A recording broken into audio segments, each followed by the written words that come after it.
Grabando.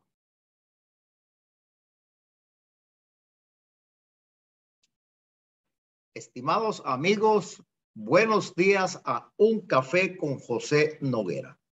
Hoy hablaremos sobre la controversia entre keynesianos y monetaristas. ¿Existe alguna diferencia? La macroeconomía es una de las áreas del conocimiento más controversiales que existe por sus implicaciones políticas. La macroeconomía fue el centro del debate ideológico del siglo XX. Desde libertarios hasta comunistas, pasando por toda la gama intermedia, opinaron sobre el tema. A comienzos del siglo XX circulaban ideas macroeconómicas importantes, pero de forma inconexa. La primera era la teoría cuantitativa, que afirma que un aumento en la cantidad de dinero es proporcional al nivel de precios. Esa propiedad a la que se llama la neutralidad del dinero.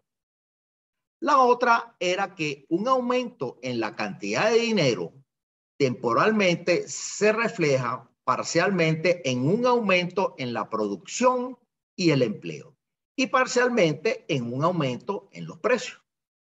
La corriente de pensamiento económico que ha dominado desde finales del siglo XVIII hasta los años de la Gran Depresión estuvo muy influenciada por la idea de Adam Smith de que la economía converge a un estado permanente al cual llaman equilibrio. Pero alrededor de 1900, los economistas empiezan a prestarle atención al proceso que ocurre mientras los precios y la producción no terminan de ajustarse. A comienzos del siglo XX, Friedrich Hayek argumenta que el ciclo económico era ocasionado por un periodo de sobreinversión causado por un exceso de crédito otorgado por los bancos, pero que eran inevitables y lo mejor que podía hacer el gobierno era no hacer nada. Los objetivos económicos, como la producción, el empleo y los precios, no estaban en la agenda de los gobiernos, pero la severidad de la Gran Depresión obligó a cambiar de opinión. Entonces aparece la teoría general de John Maynard Keynes, que plantea que las depresiones económicas ocurren porque los mecanismos del mercado no funcionan por sí solos y que el gobierno debe intervenir para estimular la demanda aumentando el gasto público. Cuando Keynes escribe su teoría general, la mayoría de los componentes tenían décadas rodando, pero eran explicaciones aisladas sobre los diferentes mercados. Más aún, las ideas más controversiales de Keynes, que lo apartan del pensamiento que prevalecía entre sus contemporáneos, son las que menos han perdurado en el tiempo. El genio de Keynes consistió en ensamblar muchas ideas existentes en una estructura teórica capaz de explicar la interacción de los mercados de productos, del mercado financiero y el mercado de trabajo para determinar la producción, el empleo, el interés y los precios en cada periodo de tiempo, lo que permite tomar decisiones de política para contrarrestar el ciclo económico. Es esa unificación lo que le da el carácter de teoría y la convierte en la base de la macroeconomía que hoy conocemos. Keynes argumenta que los espíritus animales de los inversionistas gobernaban la economía, porque ante una ola de pesimismo, en vez de invertir, las empresas sustituían su dinero, utilizaban su dinero para comprar bonos del gobierno. Ese dinero entonces sale de circulación, haciendo disminuir la cantidad de dinero, lo que disminuye la producción. Así, si las empresas y las familias gastan menos, la demanda agregada disminuye y los precios bajan. Al principio, los salarios mantienen su nivel, pero como los precios disminuyen, el poder adquisitivo de ese salario aumenta, por lo que restablecer los niveles de empleo requiere disminuir el salario. De esa forma, la economía se autorregula. Keynes no niega que los mercados se autorregulen, sino que afirma que los salarios disminuyen muy lentamente ante una caída en la demanda de los trabajadores. En el caso extremo de un salario totalmente rígido, la economía se trasladaría a un nuevo equilibrio de baja producción y un alto desempleo involuntario.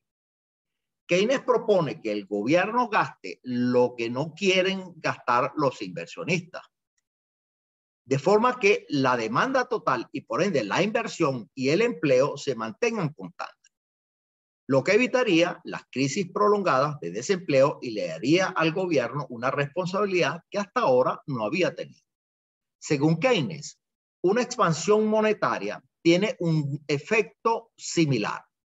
Si las autoridades incrementan la cantidad de dinero, ese dinero se deposita en bancos comerciales que buscarán prestarlo, por lo cual disminuyen las tasas de interés, incentivando la inversión, la producción y el empleo. Pero al haber vivido durante la Gran Depresión, Keynes le da poca importancia al papel del dinero, a pesar de las recurrentes quiebras de banco. Por otra parte, la poca inversión durante la Gran Depresión hizo bajar las tasas de interés hasta prácticamente cero, por lo que la diferencia entre el dinero a la vista o ganando intereses era prácticamente nula. Keynes entonces sugiere un escenario: si la tasa de interés es cero y el gobierno aumenta la cantidad de dinero, la tasa de interés no disminuiría y no habría ningún estímulo adicional a la inversión, sino que todo el dinero adicional se destinaría a comprar bonos del gobierno, sacando ese dinero de circulación. Ese fenómeno, conocido como la trampa de la liquidez, permite concluir que la forma adecuada para estimular la demanda y la producción y el empleo es aumentando el gasto público. En sus comienzos, el keynesianismo se veía como un enfoque irreconciliable con el enfoque clásico de que los mercados se autorregulan. Pero los sucesores de Keynes empiezan precisamente la gran tarea de integrar ambos enfoques, lo que conduce a los más conocidos keynesianos como John Hicks, Paul Samuelson, Robert Solow, Franco Modigliani, James Tobin, a ganarse el Premio Nobel de Economía. Un aporte keynesiano de particularmente importante es la curva de Phillips, que establece que existe una relación inversa y estable entre la tasa de inflación y la tasa de desempleo. El argumento es que un aumento general en la demanda de productos incentiva a las empresas a aumentar la producción y el empleo, haciendo que la tasa de desempleo baje, pero también se reflejará en un mayor nivel de inflación.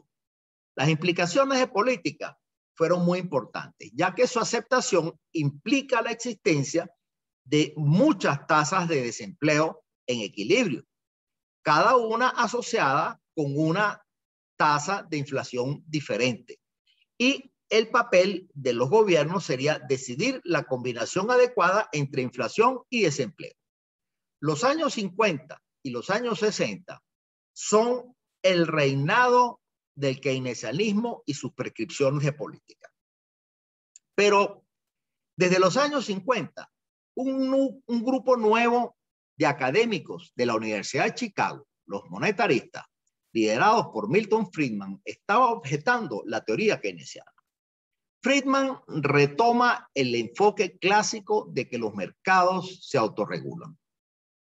Los monetaristas eran un pequeño grupo que sería motorizado por dos sucesos políticos: la reforma de la seguridad social en los Estados Unidos y la guerra de Vietnam. La Gran Depresión y la Guerra Fría les enseñó a las democracias occidentales la importancia de la seguridad social, que se reflejó en los Estados Unidos en las políticas del New Deal del presidente Franklin Delano Roosevelt. En los 60, Estados Unidos introduce el Medicare y el Medicaid, los programas médicos y de jubilación para los mayores de 65 años.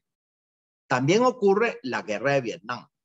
Ambos eventos requirieron ingentes recursos que el gobierno estadounidense no tenía y que financia imprimiendo dinero. Al comienzo, la economía se comporta como predecía la curva de Phillips, y durante la década de los 60, la tasa de inflación aumenta y la tasa de desempleo disminuye. Pero a comienzos de los 70, algo inesperado ocurre. La tasa de inflación sigue subiendo y la tasa de desempleo también. La curva de Phillips no estaba funcionando y el modelo keynesiano entra en crisis. Peor aún, se sospechaba que las recetas keynesianas habían causado el deterioro simultáneo en la inflación y el empleo. La tasa de inflación en Estados Unidos se mantuvo hasta principios de los 80. Con la inflación crónica como problema, aumentaron las críticas contra el keynesianismo, abriendo un debate con importantes consecuencias políticas. Pocos años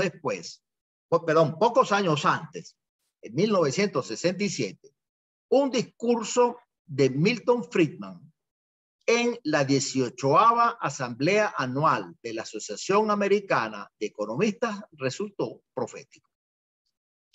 Friedman argumenta que la curva de Phillips era inestable porque si la inflación persistía por un periodo lo suficientemente largo, la relación inversa entre la inflación y el desempleo le daría paso a un aumento simultáneo en la inflación y el desempleo.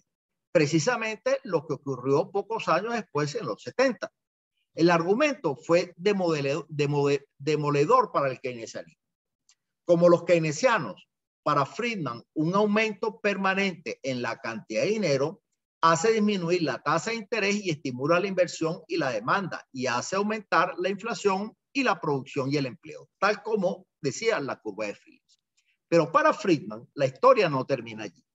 Friedman afirma que si la demanda aumenta de forma permanente, algo que solo puede causar un aumento permanente en la cantidad de dinero, los precios aumentarán permanentemente y eventualmente los trabajadores pedirán aumentos de salario elevando el costo de las empresas, disminuyendo los márgenes de ganancia y desestimulando la inversión y por ende la producción y el empleo. Este proceso continúa hasta que la producción y el empleo retornen a su nivel inicial, pero con una tasa de inflación permanentemente mayor. En consecuencia, un aumento permanente en la cantidad de dinero solo tiene como consecuencia un aumento en la tasa de inflación sin afectar la producción y el empleo.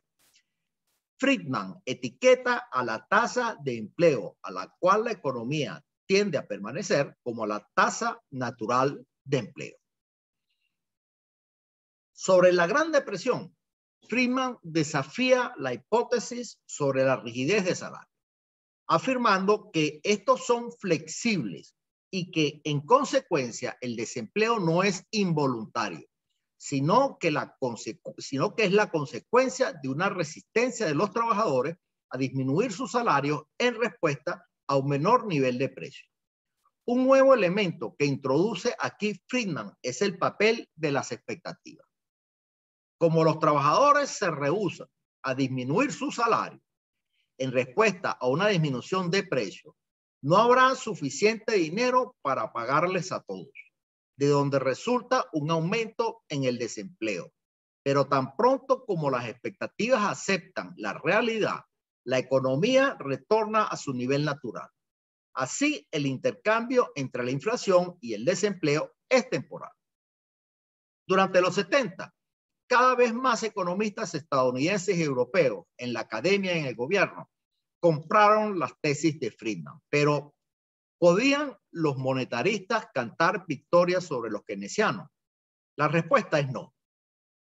¿Podían cantar victoria los keynesianos? La respuesta es tampoco. El debate entre keynesianos y monetaristas no culmina en la formulación de dos teorías rivales, sino en la reconciliación de ambas teorías.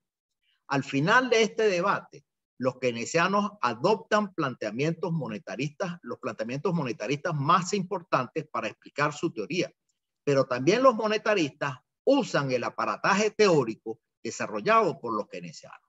Mientras los keynesianos explicaban bastante bien el comportamiento macroeconómico a corto plazo, los monetaristas tienen el mérito de incorporar el efecto permanente que una perturbación de la economía debido a cambios en la inversión, la cantidad de dinero, el gasto público sobre los precios de la producción y el empleo. La curva de Phillips resulta ser un fenómeno temporal y a largo plazo el divorcio de la curva de la inflación y el desempleo desaparece. La teoría que emerge de la reconciliación keynesiano-monetarista es lo que los economistas han llamado la síntesis neoclásica, que ha sido desde entonces el caballo de batalla de la política macroeconómica de los gobiernos y los bancos centrales. Los años 60, 70 en Estados Unidos y Europa demostraron dos cosas.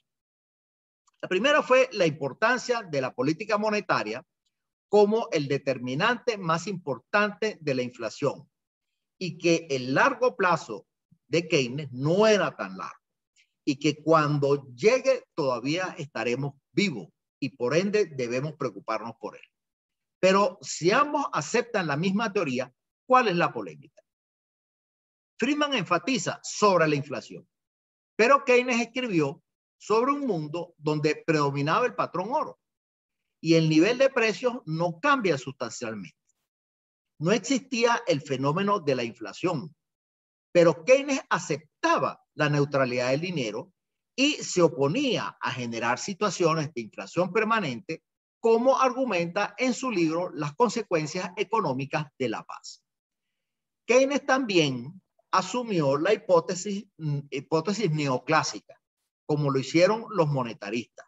Y hay tópicos sobre los cuales Keynes no dijo nada. Estas omisiones hacen difícil y estéril discutir sobre las diferencias entre el pensamiento de Keynes y de Friedman. Esta discusión es importante porque indica que la controversia de Friedman no fue con Keynes, sino con sus seguidores, los llamados keynesianos. Los keynesianos desechan la idea de utilizar la política monetaria por no tener suficiente fuerza para estabilizar la economía. Y los monetaristas descartan el uso de la política fiscal por su incapacidad de implementar una buena entonación. Los keynesianos piensan que el efecto de la tasa de interés sobre la inversión es muy débil y los monetaristas piensan lo contrario. Los keynesianos afirman que el efecto de la tasa de interés sobre la compra de bonos del gobierno es muy fuerte y los monetaristas piensan que es insignificante. Los keynesianos creen que la inversión está gobernada por espíritus animales, con olas de optimismo y pesimismo. Los monetaristas sostienen que la cantidad de dinero que los individuos usan para especular, más la que usan para realizar transacciones, es estable. Estas diferencias sitúan el debate entre keynesianos y monetaristas en el terreno de las matemáticas y las estadísticas, en cuantificar la magnitud sobre el efecto de la tasa de interés en la demanda de bonos del gobierno y en la inversión. Un keynesiano tradicional piensa que la menor inversión hace que los inversionistas busquen otro destino para su dinero. Como el interés en los bonos es bajo, preferirán quedarse con dinero a la vista, como ocurrió durante la Gran Depresión. También, como la menor tasa de interés tendría un efecto débil sobre la inversión en términos netos, la inversión cae y también lo hace la producción y el empleo. Un monetarista razona distinto. Como el interés tiene un efecto insignificante sobre la compra-venta de bonos, la demanda de dinero es estable y la cantidad de dinero que usan para satisfacer las transacciones es estable. Y como el consumo es estable, el ingreso siempre se gasta en consumo o inversión. Y la inversión es estable. En consecuencia, los espíritus animales de Keynes no pueden haber causado la depresión. Por ende, los monetaristas buscan la causa de la depresión en la inestabilidad en la cantidad de dinero. Si la cantidad de dinero disminuye, habrá menos depósitos disponibles en los bancos para ser prestados y la tasa de interés aumenta, deprimiendo la inversión. Entonces, la caída en la inversión no es causada por los espíritus animales, sino por la cantidad de dinero que sería la responsable de la depresión. Estas dos explicaciones conllevan dos soluciones de política radicalmente diferentes. Para los keynesianos, la respuesta es aumentar la deuda del gobierno, es decir, la política fiscal, porque un mayor endeudamiento público aumenta la tasa de interés, lo que desincentiva aún más la inversión. Para los monetaristas, pero los monetaristas aconsejan mantener constante la cantidad de dinero, es decir, utilizar la política monetaria, ya que la menor tasa de interés tiene un efecto importante sobre la cantidad de dinero. Los monetaristas les critican a los keynesianos su uso excesivo de las políticas de corto plazo y enfatizan la importancia de la neutralidad del dinero y relegan la importancia de un periodo temporal de ajuste. Otra crítica monetarista importante es que las perturbaciones a la economía son impredecibles y las autoridades solo pueden reaccionar con retraso, lo que impide un conocimiento adecuado para diseñar políticas fiscales exitosas. Por el contrario, en la práctica, la política fiscal pudiera ser un elemento desestabilizador. En su lugar, Friedman propone mantener constante la cantidad de dinero, ya que permitiría que la economía por sí sola y con fluctuaciones menores converja a su tasa natural de empleo. El debate macroeconómico del siglo XX se libró en tres frentes. Un primer debate teórico que busca los mecanismos que le permiten a una perturbación propagarse hacia la producción, el empleo y los precios. Esta perturbación puede ser una ola de pesimismo o una variación en la cantidad de dinero. El segundo frente es el estadístico. Y el tercer frente, la política macroeconómica que busca los métodos más efectivos para minorar la amplitud del ciclo económico. La síntesis neoclásica, acuerdo teórico entre keynesianos y monetaristas, ocurrió alrededor de 1970. ¿Qué se sabe hoy que no sabían Keynes y Friedman? Se sabe muchísimo.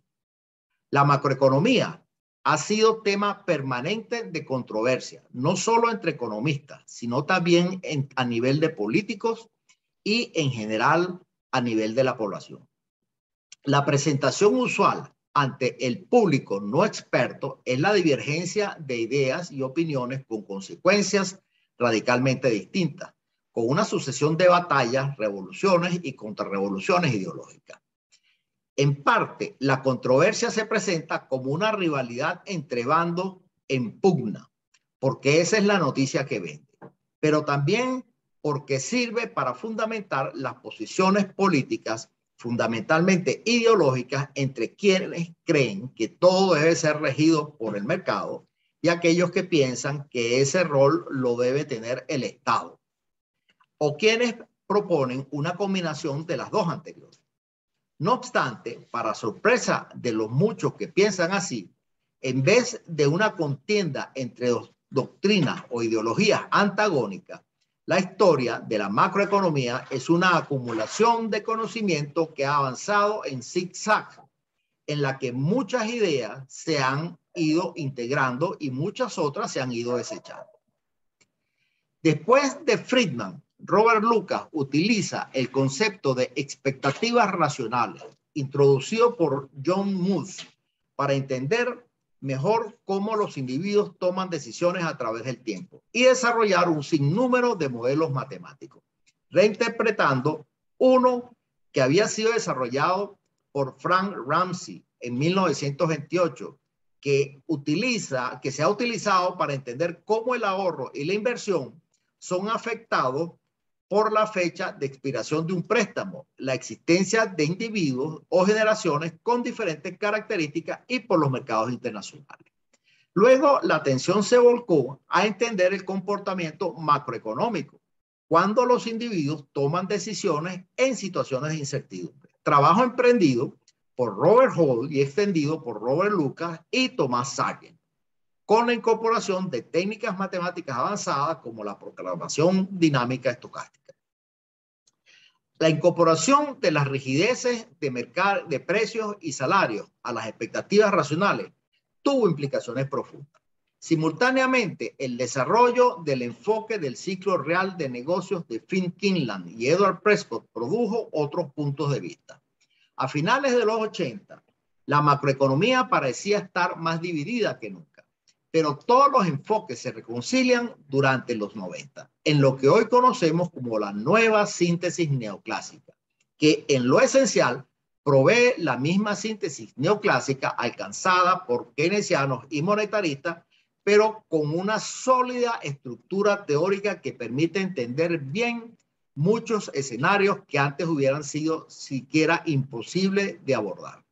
En particular, la importancia es la posibilidad de entender cómo los escenarios macroeconómicos afectan el bienestar de las familias y el papel de las instituciones que las instituciones juegan en determinar el nivel de producción e ingresos per cápita de un país. La división ideológica que existió en la macroeconomía en el pasado, en lo sustancial, ya no existe. Lo que hoy se llama la economía keynesiana es básicamente el planteamiento teórico de Milton Friedman, agregándole el aparataje técnico y sofisticado que se ha desarrollado desde entonces. Existe un gran consenso entre los economistas académicos y de los bancos centrales sobre la estructura teórica, no obstante, no implica que lo sepamos todo. Por ejemplo, ningún macroeconomista predijo el momento, el lugar y la magnitud de la crisis de 2008. Y cuando detonó la crisis, se cometieron muchos errores, pero al poco tiempo, esa estructura permitió entender la naturaleza de la crisis para poder corregir los errores. Estimados amigos, hoy hasta aquí termina Un Café con José Noguera.